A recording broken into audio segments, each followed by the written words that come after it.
అందరికీ ప్రభు అయినటువంటి యేసుక్రీస్తు నామములో వందనములు. ప్రియులారా, నేటి పరిశుద్ధ ఆరాధనకు మిమ్మల్ని అందరినీ కూడా నేను ప్రేమతో ఆహ్వానిస్తూ ఉంటున్నాను. మనము అంటే బైబిల్లో కొన్ని ప్రవచనములు నెరవేరే కాలము వచ్చే ఉన్నది. అంచె దినముల యందు అపాయకరములైన కాలములు వస్తాయని చెప్పి పరిశుద్ధాత్మ ప్రేరణ ద్వారా బైబిల్ పరిశుద్ధ గ్రంథంలో వ్రాయబడి ఉన్నది. అంతేకాకుండా శ్రమలు కూడా మీకు సంభవిస్తాయి అన్నటువంటి ఆ యొక్క విషయం ఉన్నది. కనుక ఏది ఏమైనా దేవుడి సన్నిధిలో గడపటం ఆ ఆనందం వేరు, దాన్ని అందరూ అనుభవించలేరు. అంతేకాకుండా దేవుని యందు ఆనందిస్తున్నటువంటి వారికి కూడా ఎటువంటి కొద్దిమంది ఆటంకపరిచేటటువంటి విషయాలు సంఘటనలు జరుగుతవి అని బైబిల్లో కూడా ఉంది. జరిగే అవకాశాలు కూడా లేకపోలేదు. అయినా దేవుడు మనకిచ్చిన అవకాశాన్ని బట్టి ప్రభువుకు వందన చెల్లించుకోవాలి. అంతేకాకుండా దేవుడికి దగ్గర అవ్వటానికి మనం ఎటువంటి ప్రార్థన ద్వారా దేవుడిని చేరుకోవాలనే విషయాన్ని కూడా కొన్ని ధ్యానించుకుందాం, ప్రార్థన చేసుకుందాం. తదనంతరం ఒక పాట పాడి ప్రభుని ఆరాధిద్దాం. గొప్ప దేవుడా, మహాగణుడా, నీ యొక్క సన్నిధిలో మేము గడపటం మాకెంతో ఆశీర్వాదకరము. ప్రభువా, ఇటువంటి సమయాన్ని కూడా పొందుకోలేక ఎంతోమంది బాధపడుతూ ఉంటుండొచ్చు. అయినప్పటికీ ప్రతి ఒక్కరి పక్షంగా ప్రభువా, మేము చేస్తున్నటువంటి ప్రార్థనను మీ సన్నిధానంలో చేరనివ్వండి. ఆటంకములు ఎదురవుతూ ఉంటుండగా ప్రభువా, ఆటంకములు ఎదుర్కోగలిగిన శక్తిని దయచేయండి. మరి ముఖ్యంగా మేము మీ సన్నిధిని ఈ భూలోకం మీద అనుభవించే కృప మాకు దయచేయండి. మరి ముఖ్యంగా నేటి ఆరాధనలో మిమ్మల్ని స్తుతించనయింటుండగా ప్రభువా, మా యొక్క పాటల ద్వారా మీరు స్తుతి పొందుకొనండి, మహిమ పొందుకొనండి. మహిమ చెల్లిస్తూ ఉంటున్నాము.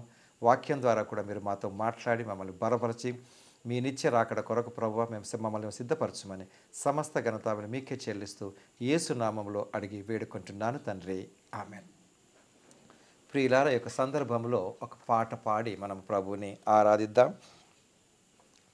చాలా అంటే సుపరిచితమైనటువంటి పాటనే ప్రార్థన వినడి పావనుడా, ప్రార్థన మాకు నేర్పుమయ అనే పాట పాడి మన ప్రభువుని ఆరాధిద్దాం.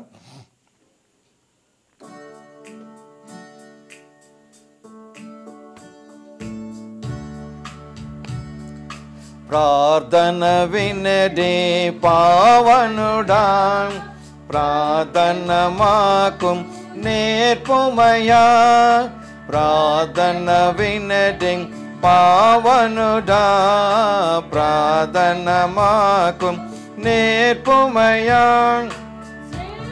మైన భావము గోచే శేష బృందము నేర్పితివి, శ్రేష్టమైన భావము గోచి శేష బృందము నేర్పితివి.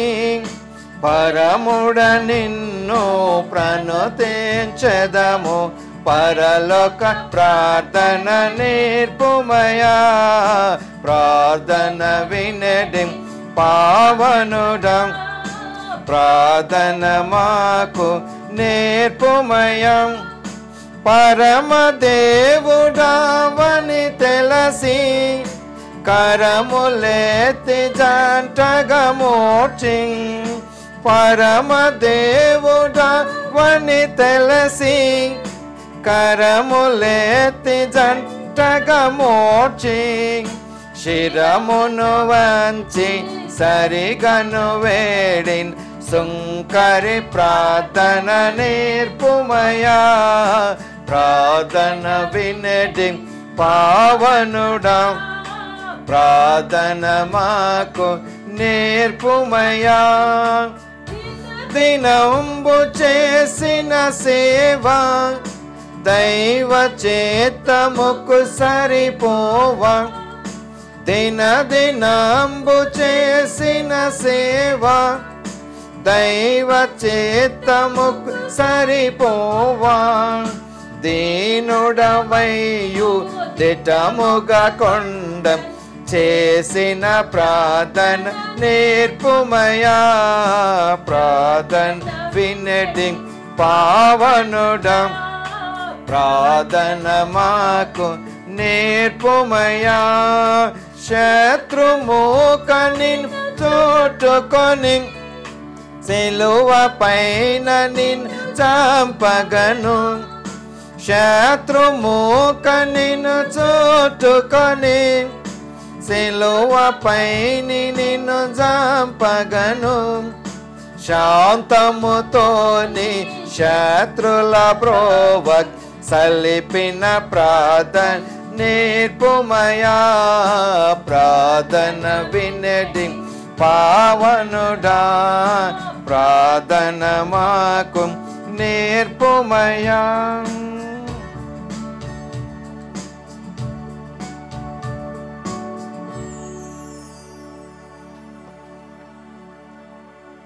ప్రియులారా, నేటి దినం మనం ధ్యానిస్తున్నటువంటి అంశము ఎడతెగక దేవునికి ప్రార్థించటము అన్నది అవసరం.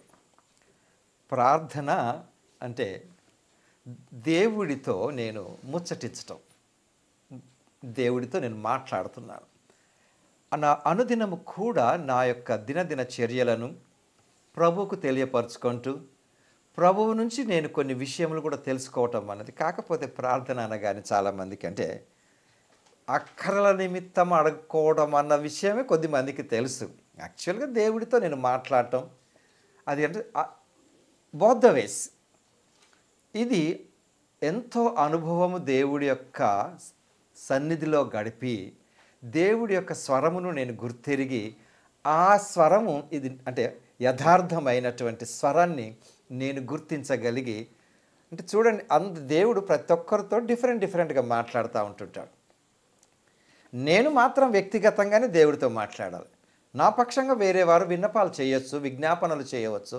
కానీ నేను దేవుడితో ప్రార్థించటం అనేది చాలా వరకు మనకంటే వెంటనే మనకు గుర్తుకొచ్చే విషయం ఏంటంటే నేను దేవుని అడుక్కోవాలి. చూడండి, అడుక్కోవటం కరెక్టే, కానీ ఆయన్ని స్తుతించటం కూడా ప్రార్థించటమే. ఆయన గుణగణాలను పొగడటం కూడా ప్రార్థననే, అంటే ప్రార్థనలో భాగమై ఉండాలి. దేవుడికి నేను కృతజ్ఞతలు చెల్లించకుండా ఏం చేయలేనండి. అపోస్తలుడైనటువంటి పౌలు తెస్సలోనిక సంఘానికి రాసినటువంటి మొదటి పత్రికలో 5వ అధ్యాయంలో ప్రతి విషయమునందును కృతజ్ఞతాస్తుతులు చెల్లించుడి, అలాగు చేయుట యేసుక్రీస్తునందు దేవుడి చిత్తం. అంటే ప్రార్థన అనగానే ఫస్ట్ కాన్సెప్ట్ నేను ఒకటి ఏం మర్చిపోవాలంటే ఈ అడుక్కోవటం అన్నదే కాదండి, ఆయన స్తుతించటం కూడా, నేను మొరపెట్టడం కూడా ఆయనను ప్రార్థనలో ఒక భాగం. ప్రార్థన తండ్రి అయిన దేవుడికి నేను మొరపెడతా ఉంటున్నాను, అడ్రసింగ్ టు ఫాదర్. ప్రభు అయినటువంటి యేసుక్రీస్తు నామములో తండ్రి అయిన దేవుడికి. ఎందుకంటే యోహాను సువార్తలో యేసు ప్రభు అంటాడు, మీరు నా నామం పేరిట ఏమి అడిగినను, అంటే through Christ to the father. ఆ రకంగా. కానీ ఇది 15వ అధ్యాయంలో మళ్ళీ యేసు ప్రభు అంటాడు, మీరు నా మాటలు విని వాటి చొప్పున చేసిన ఎడల మీరు ఏమి అడుగుదరో అవి మీకు అనుగ్రహించబడతాయి అంటాడు. బట్ ఏం అడుగుతున్నానో కూడా నేను తెలుసుకోవాలండి. దేవుడు నా ప్రార్థనలు వింటాడు. ఎడతెగక నేను ప్రార్థన చెయ్యాలి. ఇదేదో ఎప్పుడో ఒకసారి అని కాదు, దీనికి సమయం అంటే సరే పాత నిబంధనల కాలంలో యెరూషలేము దేవాలయం తట్టు తిరిగి 3 సార్లు, అంటే మన యొక్క వృత్తి రీత్యా అనుదిన జీవితంలో, దైనందిన జీవితంలో ఉదయం రాత్రి కంపల్సరీ చేసుకుంటారు.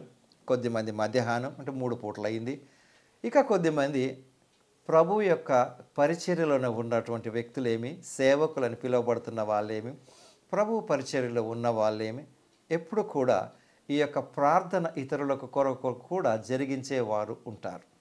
సో ప్రియులారా, ఈ యొక్క సందర్భంలో ఈరోజు మార్కు సువార్తలో ఒక చిన్న సందర్భాన్ని చూద్దాం. మార్కు సువార్త 7వ అధ్యాయంలో ఆయన అంటే యేసు ప్రభు అక్కడ నుండి లేచి తూరు సీదోనుల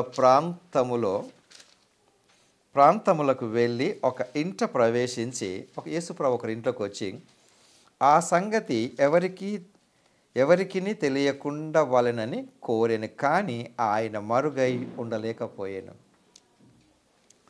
అపవిత్రాత్మ పట్టిన ఒక చిన్న కుమార్తె గల యొక్క స్త్రీ ఆయనను గూర్చి విని వెంటనే వచ్చి ఆయన పాదముల మీద పడెను.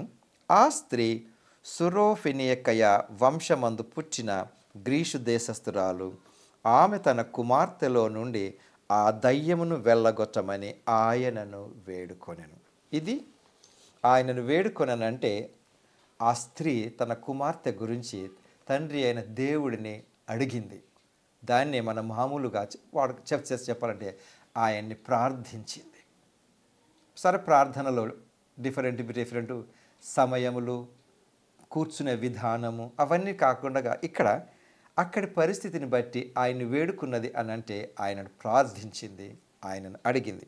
అప్పుడు ఆయన ఆమెను చూచి, పిల్లలు మొదట తృప్తి పొందవలెను, పిల్లల రొట్టె తీసుకొని కుక్క పిల్లలకు వేయట యుక్తము కాదనెను.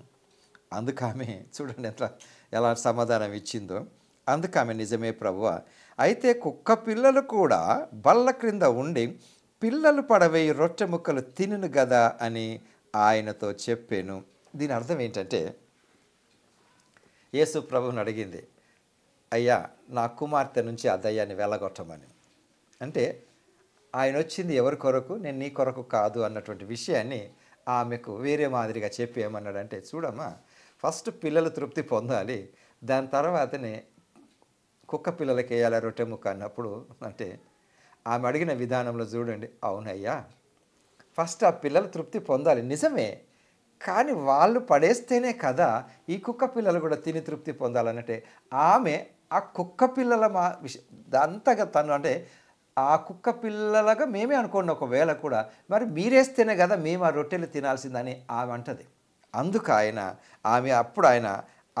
ఆమె మాటలు విని ఏమంటాం, ఈ మాట చెప్పినందుకు వెళ్ళుము, దయ్యము నీ కుమార్తెను వదిలిపోయినదని ఆమెతో చెప్పాను. ఆమె ఇంటికి వచ్చి తన కుమార్తె మంచం మీద పండుకొని ఉండుటయు దయ్యము వదిలిపోయి ఉండుటయు చూచాను. ఇక్కడ అడిగిన విధానములోనే తేడా ఉందండి. అదేంటి నాకు కంపల్సరీ ఇవ్వు అనకుండా తండ్రి అయిన దేవుడి చిత్తానికి ఆమె విడిచిపెట్టి, అవును సార్ కరెక్టే, కానీ మీరు పడేస్తేనే కదా అని చెప్పి ఒక రకంగా తన యొక్క దీనత్వాన్ని ప్రభువుకు తెలియపరిచింది. ప్రియులారా, ప్రార్థనలో అడిగేటప్పుడు కూడా దీన మనసుతో అడగాలి. సరే, అధికారంతో ఆయన చిత్త ప్రకారమే జరుగుతుంది కదండి. ప్రభు యేసు నేర్పినటువంటి ప్రార్థనలో పరలోకమందు నీ చిత్తము నెరవేర్చినట్లు భూలోకమందును జరిగించమంటే, మొట్టమొదటిగా నువ్వు ఎన్ని అనుకున్నా ఏది అడిగినా ఆయన చిత్తం ఉంటుంది, బట్ స్టిల్ అడగటం నా విధి. అదే కాకుండా కీర్తనలకారుడు కూడా ఒక మాట అంటాడు, నా హృదయంలో పాపము లక్ష్యము చేసిన ప్రభువు నా మనవి వినకపోవును. నేను అడుగుతుంటున్నప్పుడు పాప హృదయంతో కూడా అడగకూడదు.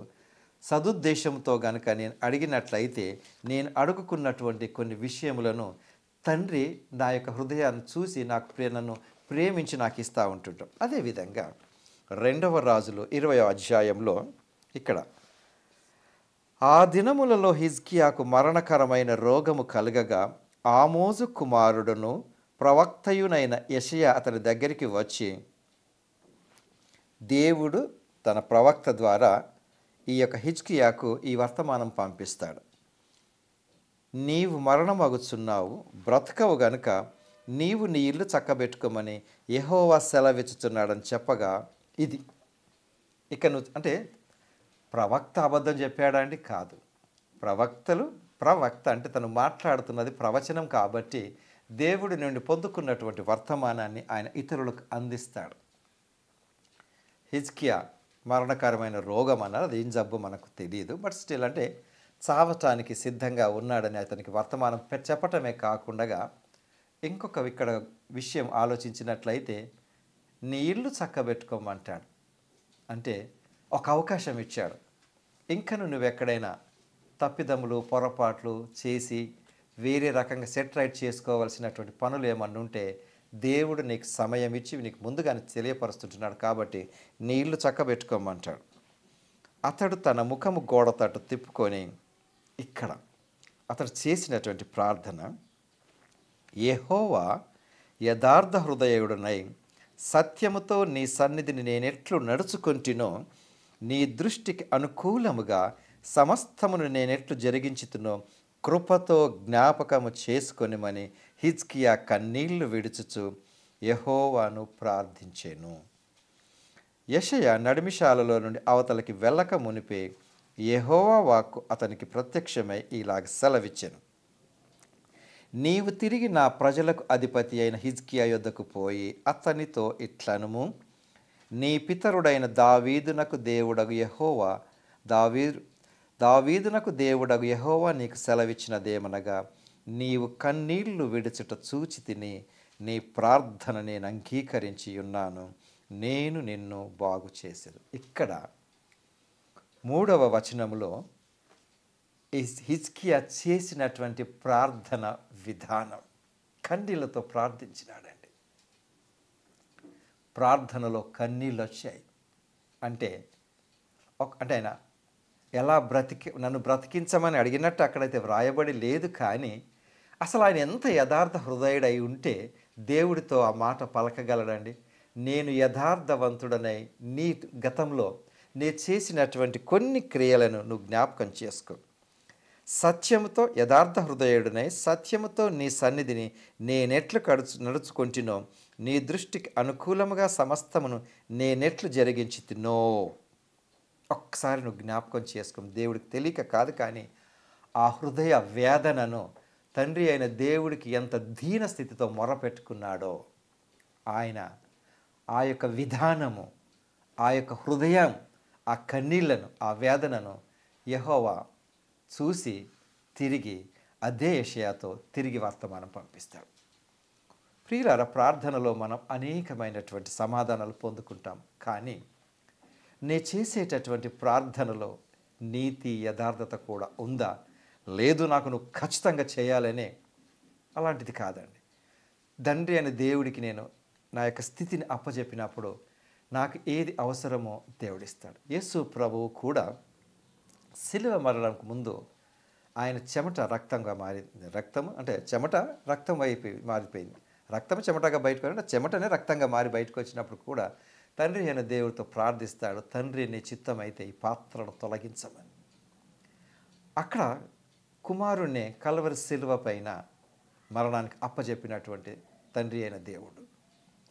ఎందుకు అని అంటే ఆయన చిత్తం ఏది ఎలా ఉన్నప్పటికీ ప్రియులారా, కాకపోతే నేను చేసేటటువంటి ప్రార్థనలో దీనస్థితి ఉందా? కొద్దిమంది పెదవులతోనే ప్రార్థిస్తారు, ఎందుకంటే అసలు ప్రార్థించగలిగినటువంటి హృదయం లేనప్పుడు నేను చేసేటటువంటి ప్రార్థన అది మిడిమిడిగా పైనే ఉంటుంది. యాక్చువల్గా ఈ మాటలు నా హృదయంలో ప్రేరణ ద్వారా, నోటి ద్వారా వెలువడేటటువంటి మాటలు రెండు కనెక్షన్. నా హృదయము, నా మనస్సు ఆ రెండు కలిసి కొన్ని పదములను నా నోటి నుంచి బయటికి ఉచ్చరింపచేస్తాయి. అవి సంపూర్ణంగా అంటే నీతి యథార్థత నా నోటి హృదయంలో ఉండి అది బయటికి కనుక వెలువడినట్లయితే ప్రభు సన్నిధానంలోనికి ఆ ప్రార్థన చేరుతుంది. అగైన్ అది నాకు నేను అడిగింది సమంజసంగా ఉండి తండ్రి చిత్త ప్రకారంగా ఉంటే నాకు పొందుకోనంత మాత్రంలో కూడా నేను దేవుడికి నమ్మకంగా ఉండాలి. ప్రియులారా, అది పిల్లలకు కూడా మనం ప్రార్థనలు నేర్పుతాం. ఏదైనా దేవుని అడుగు, దేవుని కరెక్టే, బట్ స్టిల్ ఏది ఎక్కడ దొరుకుతుందో అక్కడే వెతకాలి, కానీ ప్రతి చోట కూడా అది దొరకదు. కావున ప్రియులారా, నేడు వాక్యం ద్వారా మనం జ్ఞాపకం చేసుకుంటున్నటువంటి విషయం ఏమిటంటే, ప్రార్థన అన్నది ప్రతి ఒక్కరి జీవితంలో ఒక భాగమై ఉండాలి. ప్రార్థన అందరితో మాట్లాడినట్టుగానే దేవుడితో కూడా మాట్లాడుకోవటానికి. కొన్నిసార్లు కొద్దిమంది అంటూ ఉంటుంటారు, అరే నీతో మాట్లాడకపోతే అసలు ఈరోజు నాకు పొద్దుపోలేదు. అది దేవుడితో కూడా ఉండాలి. ప్రార్థించేటప్పుడు కొన్ని యథార్థ హృదయంతో, నీతి కలిగినటువంటిది పూర్ణ మనస్సుతో ఆయన ఆరాధించాలి, ప్రార్థించాలి. అప్పుడు అగైన్ ఆయన ఏది నాకు అనుగ్రహిస్తాడో అదే ఆయన చిత్తం అనుకొని పొందుకొని కూడా దాన్ని బట్టి కూడా నేను వందనాలు చెల్లించగలిగితే నేను ఆనందంగా ఉండగలను. అగైన్ ఫ్రెండ్స్, దేవుడు ఇవ్వకుండా కూడా ఉంటాడా? ఆయన ఇష్టం అండి. అది నేను అడిగేది నేను అడుగుతాను, బట్ ఒక్కొక్కసారి నేనేం అడుగుతున్నానో తెలియనప్పుడు చెప్తాడు, నువ్వేం అడుగుతున్నావు. ఒక యేసుప్రభు అన్నాడు, మీరేం అడుగుతున్నారో మీకు తెలియదని. కాబట్టి అసలు ప్రార్థించడానికి కూడా నేర్పించమని చెప్పాలి. ప్రార్థన ఇదేదో ప్రాక్టీస్ అంటే భాషను ప్రాక్టీస్ చేసినట్లుగా కాదు, హృదయంతో దేవుడితో ముచ్చటించగలిగితే చక్కటి ప్రార్థన, హృదయపూర్వకంగా దేవుడితో మాట్లాడగలిగితే చక్కటి ప్రార్థన. కాబట్టి ప్రార్థనలో గడుపుతూ శాంతి సమాధానాలు పొందుకుంటూ ప్రార్థన ద్వారా ఎంతో నెమ్మది కలుగుతుందండి. ప్రార్థించినప్పుడు దేవుడి యొక్క అనుభూతిని మనం పొందుకుంటాం. కాబట్టి ప్రియులారా, అటువంటి అనుభూతి కూడా మనందరం పొందుకునే కృప దేవుడు మనకు దయచేయను గాక. ప్రార్థించుకుందాం.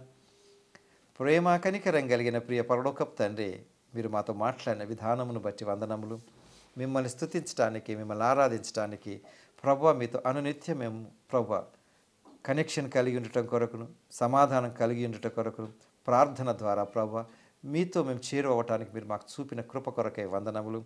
అంతేకాకుండా మీ యొక్క కుమారుని ద్వారా మేము ఏమి అడిగినా మీరు మాకు దాన్ని అనుగ్రహిస్తారని చెప్పి ఉంటున్న విషయాలను బట్టి మీకు వందనములు చెల్లిస్తూ ఉంటున్నాం. కావున తండ్రి, మా ప్రార్థనలు మీ యొక్క సన్నిధానములో చేరనివ్వండి. తప్పుడుగా మేమేమి మాట్లాడకుండా సరైన ప్రార్థన చేసే కృప మాకు అనుగ్రహించండి. కనుక మేము ఏది అడుగుతున్నామో, ఏది అడగకూడదో ఏ సరైన రీతిలో అడిగే కృప కూడా మాకు చూపండి, ప్రార్థన నేర్పించండి. ఇంతవరకు ప్రభు ఆరాధనలు పాల్గొన్న ప్రతి ఒక్కరు కూడా వారి వారి హృదయంలో ఉన్నటువంటి విషయములను మీకు బయలుపరచలేకపోవచ్చేమో, వారితో కూడా మాట్లాడి మీతో వారు మాట్లాడే విషయంలో వారికి బయలుపరిచి మీకు ప్రార్థించే కృప చూపమని మరొకసారి మా జీవితంలో చేసిన ప్రతి మేలుని జ్ఞాపకం చేసుకుంటూ మీకు వందనాలు సమర్పిస్తూ మా ప్రార్థనను కూడా మీ సన్నిధానం చేర్చుకున్నందుకే మీకే వందనాలు చెల్లిస్తుంటున్నాము తండ్రి. ఆమెన్. ప్రియులారా, తిరిగి కలుసుకున్న పర్యంతం ప్రభు కృప మనకు తోడైండును గాక. ఆమెన్.